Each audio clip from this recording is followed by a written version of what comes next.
7th fastest to 4th fastest. This is a run that I use for testing and just personal kind of advancement of speed. And one of the things that I'm hoping to do here is ask questions and see what lines you might choose. Now there's some real fun lines in here, and you'll see me go around most of those today. This is all about speed. This is a long, big niner. This is a Norco Sight VLT. So different bikes, different sizes are going to give me different speeds. But as I'm working really hard to break under 3 minutes 30 seconds, I need to shave 9 or 10 more seconds off the run. Now I make a couple small mistakes, and I think those mistakes definitely could have changed a little bit, but not 9 or 10 seconds. So maybe if you're pretty fast or you see something I do, I'd be really interested in feedback in the comments. What would you do different here? How would you manage some of these corners a little differently, maybe ways to pick up speed? You know, I make small mistakes. Like right there, I skipped that rock on purpose. But maybe if I use that rock, I could set up for this gap. I've never jumped that gap. It's actually pretty big. I jumped the other jumps in this trail, but that gap, pretty big. I think that gap might help me save some time. What do you think there?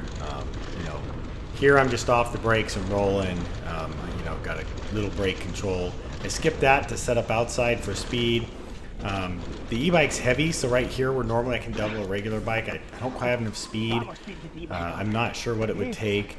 I'm pedaling hard, cranking through, but you know, this particular run is on the e-bike. Now, what's really fascinating is I can get close to the same speed on a non-e-bike on this trail. So, because a lot of the time, a shorter trail bike is actually easier to maneuver through here. So you have some maneuvering advantages. So there's some of those things come into play. It's getting looser and looser, so I'll probably have a harder time this year breaking that 3 minute 30 second barrier. You can see here, you come down this chute, for the most part, you want to get off your brakes quite a bit. Just a little bit of speed control and manage that. I'm kind of coming through here, no brakes. This is fun. I always do. I don't see how that changes the time one way or another. Maybe you think it does, and I should stay a little bit to the right, keep the wheels in the ground. For those of you, you say jump this, jump that. I will say sometimes jumps are faster. Most of the time they're actually not. They require, you to have some braking control. You can't just be all out going. When your wheels are on the ground, you can be driving forward. If you've ever ran or you raced a dirt bike, you know there's only one way to go forward. That's back tire spin in dirt. So here's an interesting section. I think I could make up quite a bit of time in this section, so I'm super interested in your feedback. What am I doing there? Like you see a little stall out there.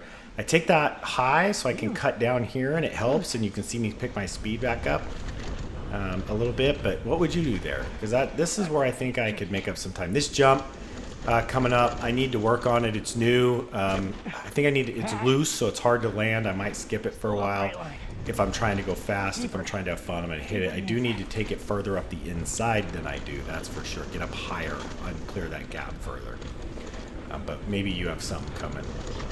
Now it's just an all-out run, just as much as you can let off your brakes. Again, pushing, but I don't quite go for that full gap. It's on the e-bike, it's hard to make. It's pretty easy to make that.